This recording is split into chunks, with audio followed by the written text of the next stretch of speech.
Hey y'all, welcome to the Liberation is Lit podcast, where the power of storytelling meets the force for social change.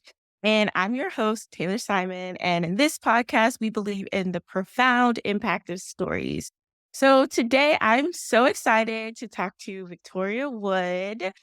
She is over BiblioLifestyle, and she has a podcast herself, The Reader's Couch, and she's over the Epigraph Lit Fest. So I'm excited to talk about all of these projects. So, hey, Victoria, can you kick us off with telling us a little bit about yourself and your work with all of these passion projects around reading? Thank you so much. Hi, everyone. I'm Victoria Taylor. Thank you so much for having me. Where do I start? Well, I moved to the US coming on 8 years now. I can't believe it's been that long. And when I got here, it was the perfect opportunity for a career change because my background was in healthcare. And I thought coming from a UK background, it would be really easy to transition, but it turned out it wasn't that easy. So from having to do programs to do relicensing and then going through the state and just kind of, jumping through all those hoops, it was a bit challenging in the beginning. I did get it done, however, but it was still challenging because I realized that because I wasn't educated in the United States, people would look at me a little sideways and such. So I thought to myself, well, maybe this is an opportunity for you to pursue something you're super passionate about. My family, we're an immigrant family, and now I'm an immigrant myself, with raising my own immigrant family. So we were very education focused. We were very career focused. There was no time for, let's say, passion. What do you really love? What are you truly passionate about? And while I do love my job in healthcare, again, it was challenging transitioning to the US, and I had the time. So my husband gave me the space. So that's also a privilege. I had a supportive partner, and I decided, well, I've always loved reading. I've always loved books. I never thought something like this would be possible for me. I didn't know anyone who worked in publishing. I didn't know anyone writing books. And the books that I knew from like Caribbean writers, because my family is from across the Caribbean, I identify as Jamaican, but we have family in Trinidad and so on and all over. But, those weren't the big books you saw in the bookstores being sold at the time. So it's like someone had to know someone to bring all these books together. So kind of just coming back to me being in the US, for the first time I was able to have a book collection for myself. I started reading, I started sharing online, and I had no idea just the community that I would find on the internet. So my primary platform was Instagram. I started sharing books there. Then I started realizing, oh my gosh, you can have conversations with authors. You started to meet publishing professionals. It just really opened up a whole world for me. So I decided, okay, I'm meeting all these people. I'm making all these connections. Let's try to see if I could, make a job out of this because, you have to eat. You have bills to pay. So I decided to create BiblioLifestyle as a platform where readers can discover new books and just get help sorting the best from the rest. That's how I like to put it. So every book I share on BiblioLifestyle is something I've read personally. It's something that captivated my attention or provided entertainment or really made me think deeply. I read across all genres and I share my recommendations through a weekly newsletter. So I send that every Friday. My hope was to maybe do some advertising there and gin up some revenue. It didn't work out that way. I also, and this is something folks really don't know, I actually started working with indie bookstores before I created BiblioLifestyle. So folks know BiblioLifestyle since like late 2019, 2020, but I was working with bookstores in 2017 and they were incredibly supportive. I started interviewing authors with them, partnering with them on different things, but the ceiling to grow was very small. The compensation wasn't there. So that's why I decided to branch off on my own. Again, with the newsletter, I was hoping it would, more advertising didn't work out that way. So then I started working directly with authors and some publishers and some agencies to promote their books. So most people know me as the girl who organizes like book tours and stuff like that. And I also work on other behind the scenes promotional campaigns. So sometimes it's creating like boxes, activations, and things like that. So I guess you could say I'm a Gal Friday, where whatever you need that's virtual and digital that I can help you with, because I'm not based in New York, I'm based in Florida. And most of, the publishing world is in the Northeast. So I had to try and carve a niche for myself online. And since then to present, a lot has changed. I too am trying to diversify my offerings. I also have a podcast, The Reader's Couch, where I interview authors. And I have a festival where I kind of want to bring everyone in the industry together. It's still in its infancy. This is a third go around. But I'm really hoping in time to just make it a place where readers can come, authors can come, publishing professionals can come, and just even people who are curious, who are not necessarily bookworms, but they can come to this space, learn more about the power of books and reading, see how they can change their lives through books. Because I would be lying if I didn't say books have changed my life, not just in this stage in my life, but in many stages over my entire lifetime.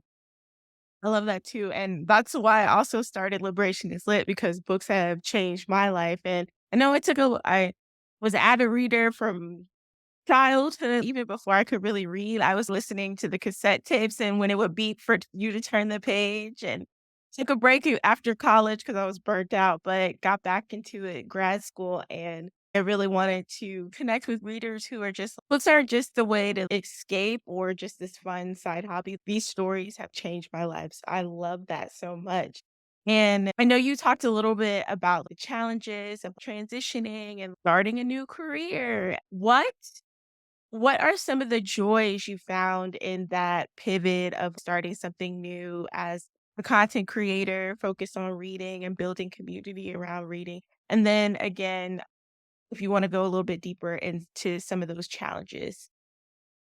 Yeah. So the positives, hand down, is just the community itself. I remember just being on Instagram 2017. I really got involved. I was on Instagram before, but just really getting involved with the book community. I can say hands down, the readers are the best part of the community. We don't always agree, but when you do find your people, your group of people, it's incredibly wonderful just having a supportive community behind you.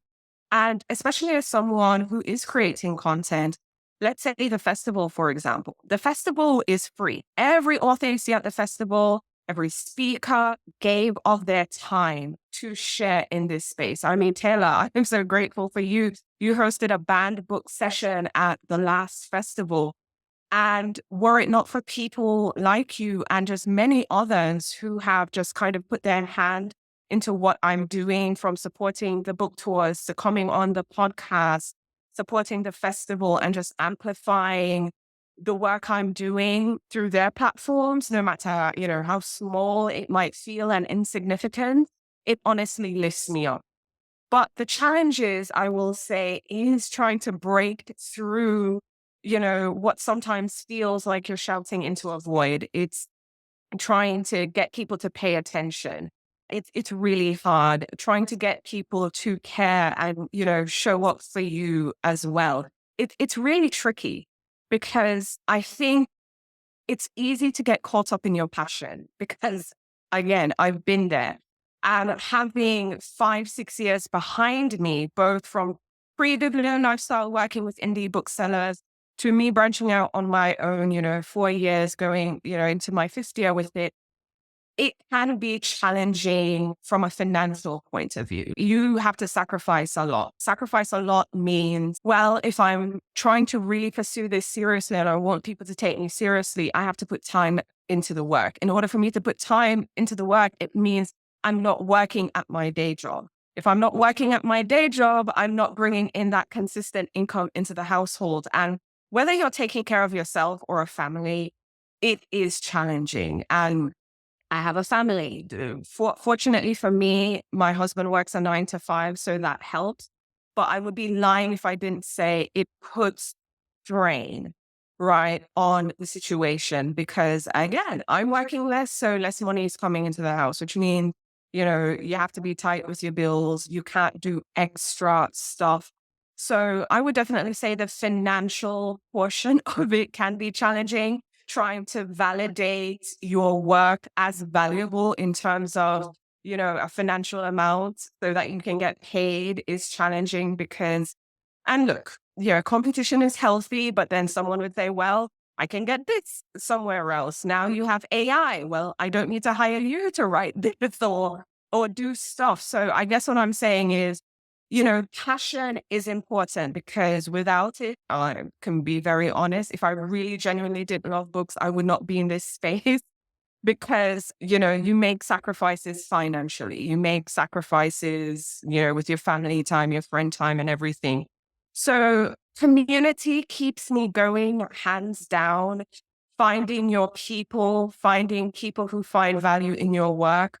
But at the same time, sometimes it can be negative because again, you have to eat, you have to get that money, you have to get that food. But at the same time, this is a challenging industry. It's not clear cut like say fashion, beauty, food, and other niches. So I think there's certain challenges within the book community that are unique to us. I definitely agree. And I'm so glad and thank you for your transparency, your honesty around it, because I have felt it myself. It's like quitting my job to do Liberation is Lit full time. And yes, I have like the bookstore side, but I still use books and it's a whole other conversation I can go on and on about the very terrible profit margins that bookstores have to compete with other retail just to survive when we're also providing other services, like really building community around books and really connecting with our customers when we're giving personal recommendations and doing all these programs that are often free. So thank you so much for bringing that up, and I felt it too, and I can't imagine. I don't have a family to take care of, like you said, it's just me, but, like, it's a Listen, lot. it's the same because at the end of the day, I can sit here and say again, the only reason I'm able to do this is because I have a partner. Because if I did have my husband Taylor, man, I maybe would move back home if that were an option. You know what I mean? And my family is very supportive, meaning my mom and my dad, they're still alive, God bless them, you know. But when I tell you financially it's tight, and I think not just as a book community, but as a society in general, it's easy for people to look at you and say, well, get a real job, which again, I grew up in a very practical household. But coming up in such a very practical household, it's something that's always top of mind. It's like I want to have security for myself, but I also want to have security for my family. And at the same time, I recognize the difference with books because my grandmother had a flower shop. I grew up in that. Her best friend had the bookstore that was two plazas over. But it's like I grew up seeing entrepreneurs. My mom always had like a little side hustle to make extra money for the family. And I have to say, seeing all of that and having that second sense I feel I have when it comes to business, books have a unique challenge. It really isn't like any other retail.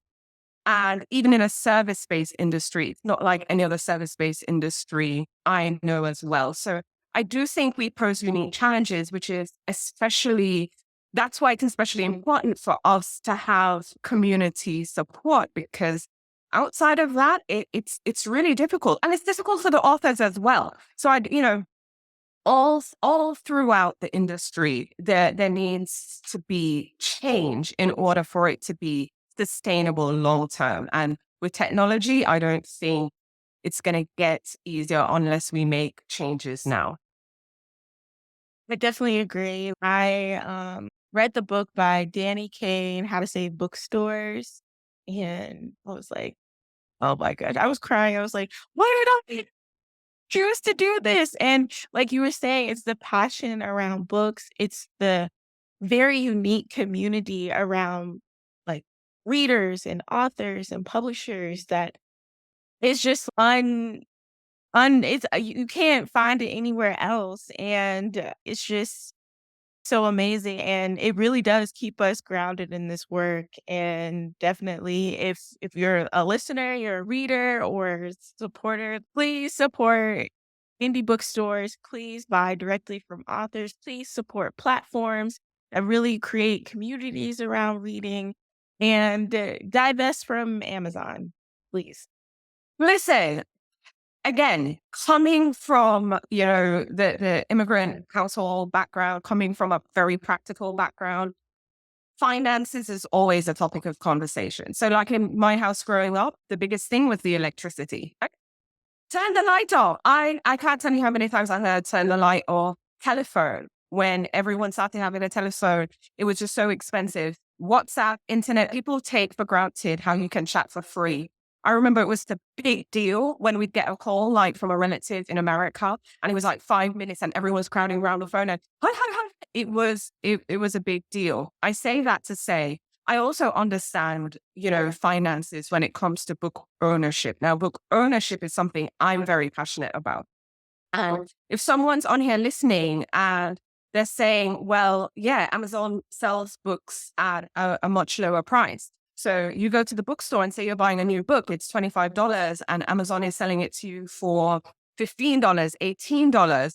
I understand, economics, and you're like, okay, this is cheaper and I want this book and I'm supporting the author anyway. And I hear you. My challenge to you is if you can put 50% of your book purchases to an indie bookstore just to start, I promise you it will make the biggest difference. Because I think right now it's actually skewed where people are maybe buying online 90% through Amazon, if not a full 100%. They might buy from an indie if they go on holiday somewhere, or if they're traveling or something, or they go to an event specifically and then they're buying the books there. But my plea is if you can just split your purchases in half, because I'm not going to sit here and act like I don't buy books from big retailers. I do. But I have to make that conscious effort to circle back and say, well, hey, I'm buying 10 books. I need to buy 5 from these bookstores, else they won't be there when you go on your next holiday. They won't be there when you're on a work trip, or you're in your local community. If you're fortunate and you have a bookstore there, they won't be there when friends and family come to visit, or you just want to walk and browse. The authors won't be there at the events. So yeah, my plea is I'm not going to say buy 100%, but if you can do 50 at minimum right now, that would help a ton. And an alternative to Amazon too, if you don't have any local indies, is bookshop.org. And their discounts aren't as steep as Amazon, but they do offer discounts. Like a $28 hardcover might be available for like $26 and some change. Mhm. So it is a little bit cheaper, and you're also supporting local bookstores. So that is very important. So a lot of book content creators, they have a lot of lists on bookshops.org too, and you're supporting content creators too when you buy from their list. So bookshop.org, and for the audiobook listeners like me, libro.fm is an alternative to Audible, and that also supports local bookstores. Yes, absolutely. Co-sign all of that. Yes. So we talked a little bit about how to support bookstores and book content creators. Let's talk about your work working with authors specifically, because me as a self-published author, I know how hard it is to market your books. And even when you're traditionally published, you still have a lot of burden to market your own books. So how do you support authors with connecting to readers? A big thing I try to promote is building your community as an author. I think it's very important. And I know people are going to say, well, it's hard because I don't know anybody. And how do I build that community, especially when you are self-published or you have a traditional deal, but you're not really getting that amplification. Because let's face facts, not all books are equal, not all books are purchased the same, not all the books have the same budget. Actually have no budget. And that's something that was a very hard pill for me to swallow in the beginning because I couldn't understand it. I'm like, what do you mean there's no budget? So the one thing I would say, because that's again something unique to the book community, is focusing on building your own community. How can you do that? By one, I highly recommend dedicating yourself to one platform. I know it can be really difficult because there's so many platforms out there. People are telling you to show up everywhere. I mean, I myself have been guilty of trying to do the same. But especially when you're an author, I think you really need to narrow down and pick one. If, writing is your strong suit, I mean, hey, you're writing a book. Maybe consider doing a newsletter. I'm a strong proponent for email newsletters, whether you're doing it the traditional email way, meaning you sign up for an email service provider. If you decide to go the Substack route, which, that's also an alternative, I highly recommend that. I also recommend being consistent in showing off for your community. And I also recommend in you sharing more about you than about your book. Now, I know it sounds counterintuitive, but I have found over the years that readers care more about the person before they care about your book and then the characters in the book. Because before reading a book, all you have to go off is the person. And I think people also sometimes forget just how much of a commitment reading is, right? You're essentially asking someone to give up, depending on the length of your book. If it's like, say, a collection of stories, maybe 2-3 hours, depending on how many stories, or a novel, 8-10 hours, especially when you think of audiobook hours, which I too am an audiobook listener. Some are 12, some are 20 something hours. Listen, you are asking a lot from readers. And a great way to kind of bring readers into your world is through you first. So I recommend share what you're reading and what you're passionate about. I think more than anything, I always hear is, what books does this author like, or what book inspired them? Because that is a connection point. And when you think of like maybe those books you read in school that maybe you gravitated towards, and an author is like, oh my gosh, I read that too. It's that, it's those connection points. So I highly recommend building community, focusing on a platform, building those connection points, sharing what you're reading, what inspires you, and share bits of the story within your story. Because I know there's always like a major plot driver, maybe 1 or 2 major plot points, but there are also backstories with other characters. And I think that's a great way for readers to latch on, because sometimes when I get super early copies and I like get a character list sometimes and I'm like, oh, this is interesting. You latch onto a person, whether they have a background similar to yours, completely opposite to yours. Sometimes they don't even share the same belief system you do, but there's just something that grabs your attention. I think that's a great way to build community and pull people in. Yes, and I am also guilty of trying to do the multiple platforms, and I just kind of I set up on Threads because no, I feel like a lot of Gen X and older millennials like Threads, because all of my close friends on Threads are like in their late 30s, 40s, Yeah. 50s.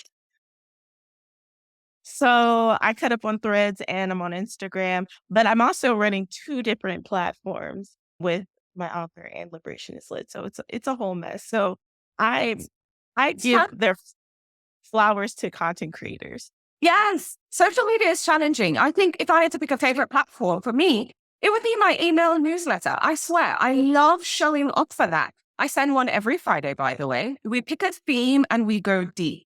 So sometimes it's an author, like I did a Hemingway edit, an Austen edit. People loved it, Baldwin. Just, people I read and love. And for me personally, I always go back to the classics. But then I'll also pick a theme. So it could be, the summer reading edit, the beach reads edit. May, we had, what was May? No, June was Caribbean Heritage Month. May was AAPI month, Jewish Heritage Month. April was Arab American Month. It's like, I try to celebrate all the different cultures in the newsletter as well, and the books that I read.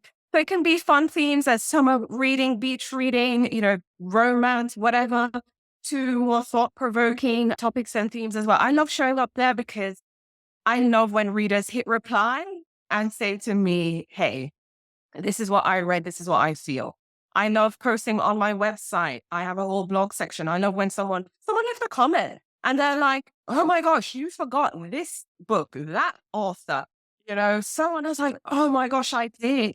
I did a classic set in London list and I forgot The Lonely Londoners. I love that book. I was like, thank you. I am adding it. So like when readers read the comments there, so someone finds the list, but then they see this person's comments and they're really kind of going in and sharing. I love it. I love social media too. And I'll never forget Instagram because that's where I started. But sometimes I'm tired and I can't, again, it goes back to splitting your attention. So it's like you show up there sometimes, but people know reliably I am in their email every week. Yes, and you own your email list, so that's important. Yes. So I definitely want to ask before we close today, what have you been reading lately that has been like so good? Okay. I'm currently reading ahead. So see, that's the thing about being a content creator. The joy is you get to read books in advance.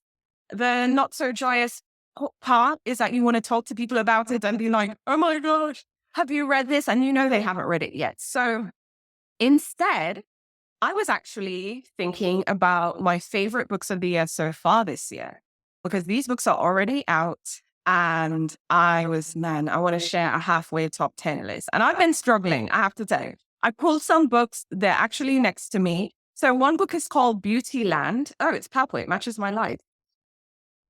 I love Beautyland. It's by Marie-Helene Bettino. And it's about aliens. I'm an alien girly, okay? I'm a History Channel girls, ancient aliens. I live for that.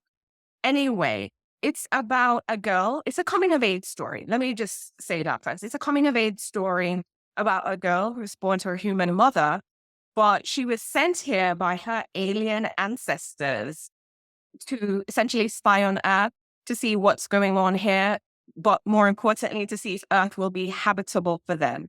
Now, this is set in the late 70s. Yeah, so it's post, NASA and, Man on the Moon and just, Star Wars and just all of this stuff. So it's a lot of nostalgia. So you'll get those late 70s, early 80s nostalgia. I mean, she's communicating to the aliens with a fax machine and sending them updates. There's lots of pop culture references in there. But essentially, we see a girl who doesn't feel like she belongs. She doesn't know where she's from or anything like that, but she's living a very human existence. And I felt through her eyes, we really got to see just how simple human things are, but how joyous they are. So all the coming of age stories, things you'll get in that book, I absolutely loved it. I also would be remiss not to mention James. Okay. This book hits like no other. I read this late last year. And members of my book club knew I was doing a Mark Twain reread because I wanted to do a Mark Twain edit for the newsletter. And I was like, man, I don't feel ready. I need to revisit some of these works. And I did. And then it just so happens, like 3 weeks after reading Huck Finn, I got an early galley of James. And it was brilliant. I actually feel all schools need to pair James with Huck Finn. So if you make the kids read Huck Finn, you have to make them read James. It was so brilliant. It just gave a whole new life to a character that in Twain's version was just, so minor, didn't have a voice. And in this one, we get, a voice, we get agency, we get so much. And again, you have to pair the two books. And if you haven't read James yet, I highly recommend. If you can read Twain before, read it. It really enhances the experience. And for me, it was just by chance because I was planning to do something on Twain, which I haven't done yet for the newsletter, but I will this year. Another one I loved is God Bless You, Otis Spunkmeyer. This book I recommended in my summer reading guide. Oh, and James I recommended in my winter reading guide. That's another thing I'm known for is my seasonal reading guides. So I have spring, summer, fall, winter, and I do a holiday gift guide. But I recommended this in the summer reading guide. God Bless You, Otis Spunkmeyer. It's by Joseph Earl Thomas. And I connected with this one as a healthcare professional. But in this one, we meet a man. He's a Black man. He's a veteran. He's an army veteran, and he's working in this hospital. And we see him really navigating his shift at work and, just dealing with the people and everything that occurs there. But what was so unique is that we get his inside story. We really get to know who he is as a man, as a vet, as a healthcare worker, but just as a Black man existing in this society. And I'm a sucker for stream of consciousness books where essentially it's like we're living in the mind of this character. And I think Joseph L. Thomas, yes, that's his name, he did an amazing job with this one. And I was just so engrossed, I couldn't stop reading it. And the last book I have here on my desk that I'm going to recommend is also another summer reading guide book. And this is an anthropologist, and I'm probably going to butcher this author's name, Aysegul Savas. This one is brilliant. It's about a young couple who they're immigrants in this country, but they're in this city, and they're a couple, and we see them just essentially trying to build a life for themselves. They're trying to stay true to their roots, but also build a new existence for themselves. And it was just very beautiful. This is another one where I felt the simplicities of life come to the forefront. Sometimes it's not the big events in life. I don't know how else to say it. I mean, the highs of the highs are great. I still remember how I felt launching my newsletter. I still remember the first podcast interview, the first author that I ever chatted to ever. Like, there's certain things you will remember that are big and monumental. Me moving. I won't forget this for a while. Just very monumental things, buying your first car.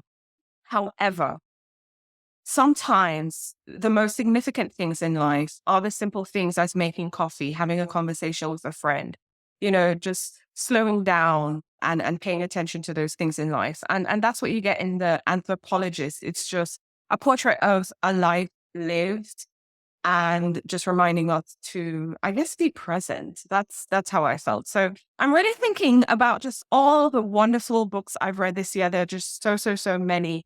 The fantasy I read and love. I have that one. A Short Walk Through a Wide World. Highly recommend it. It takes you back to the 1800s where this girl has this condition, or maybe a class, where she can't stay in the same place once. If she does, she gets violently ill. So she has to travel. As a result, she doesn't have roots. And it's hard for her to forge relationships. But we see her doing just that.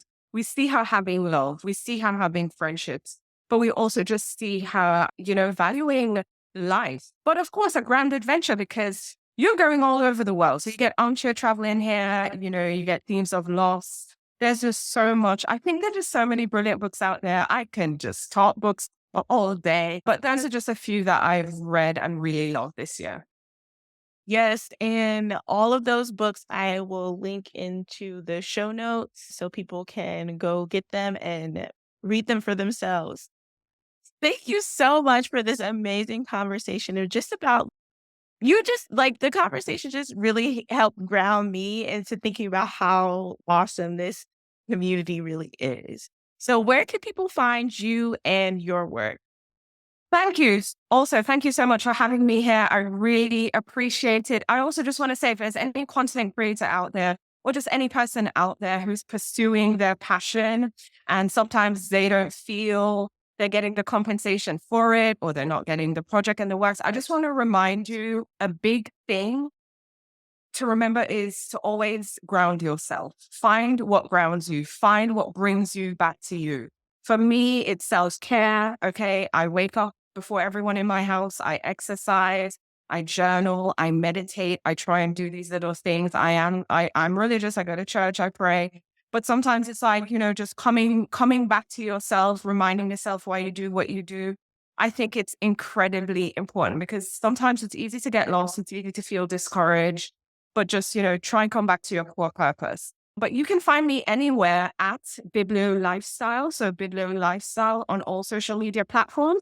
And you can just go to my website. Usually links for everything are there at BiblioLifestyle.com. And I will have all those linked in the show notes too, as well as the summer reading guide too, because We just got a taste of some recommendations. Victoria always has the recommendations, so I'm gonna link the summer reading guide too. So thank you so much again for like this amazing conversation. And thank you for being a part of the Liberation Slip podcast. If any listeners have any stories they want to share, want to suggest any topics or people we want to be in conversation with, or just want to connect with us, you can find us on Instagram, Facebook, and TikTok at Liberation is Lit, or visit our website at liberationislit.com. If you enjoyed the episode, please consider leaving a review. And remember, your voice matters. And together, through the lens of stories, we're going to make a difference in the world. Bye, y'all. Bye.